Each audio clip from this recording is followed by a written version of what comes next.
My name is Camila Reyes. Pediatric cardiac nurse.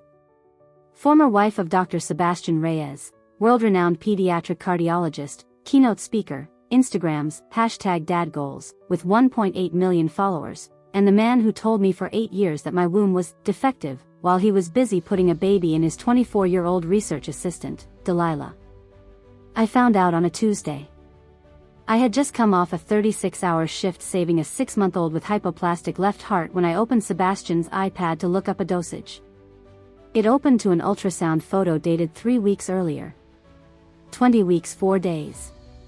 A perfect little girl. Caption from Delilah, "Our princess says hi, Daddy Redheart."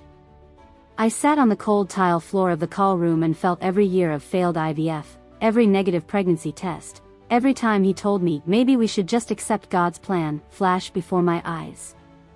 I didn't cry. I started planning. Sebastian thought he was clever. Separate phone. Separate apartment in Coral Gables paid through a Shell LLC. Separate life. He was wrong.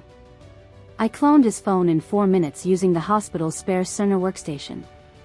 I had every text, every ultrasound appointment, every Venmo for prenatal vitamins, every "I love you more than my wife" voice note. And most importantly, Delilah's frantic messages at 28 weeks. "I can't do this alone. I'm keeping her. You promised you'd leave Camila." Sebastian's reply. "I'll pay whatever you want, just keep it quiet until after the Nobel nomination window closes next year." He was planning to wait until his career peaked, then divorce me and play happy family.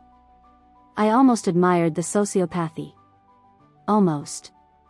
Delilah was booked at Mercy Hospital, my hospital. She wanted a natural water birth with a doula and essential oils. She got me in scrubs instead. I pulled her chart the night she was admitted in labor.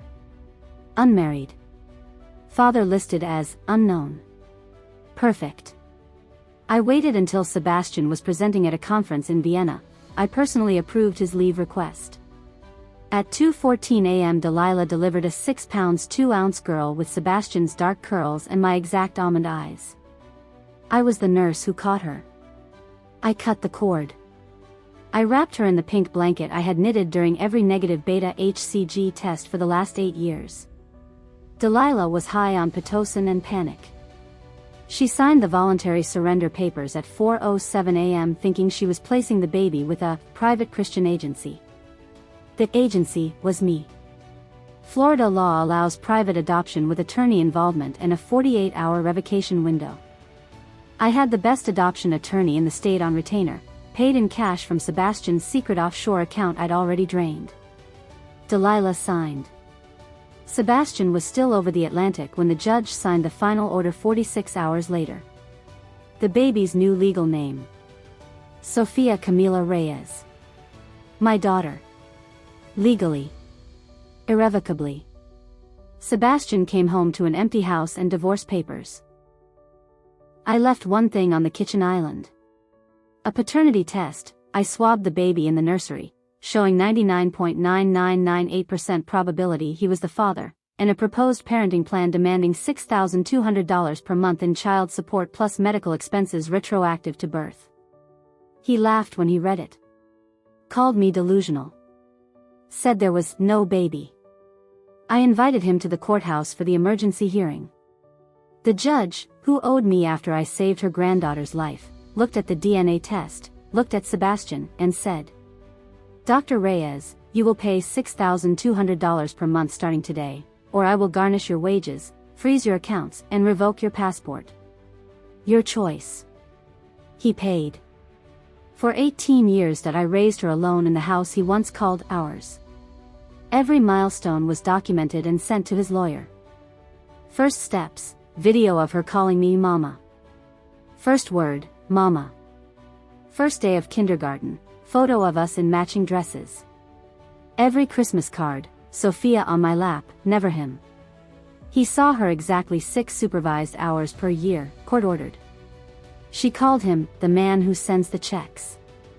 I told her the truth in age-appropriate pieces.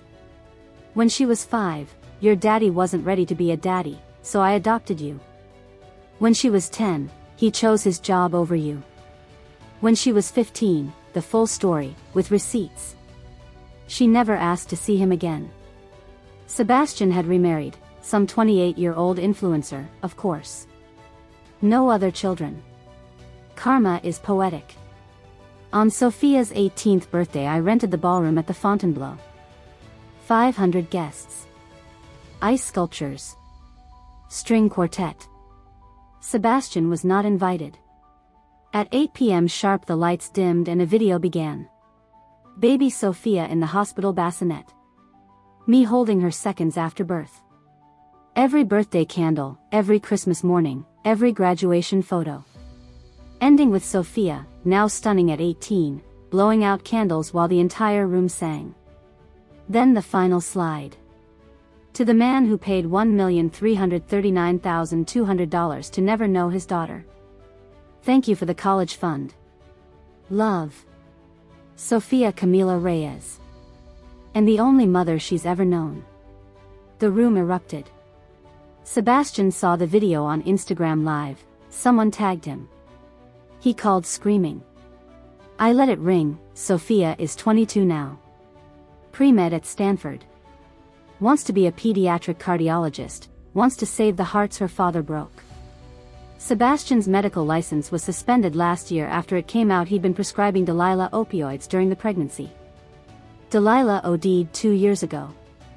Sebastian paid for the funeral. I sent flowers with a card. From the daughter you never met.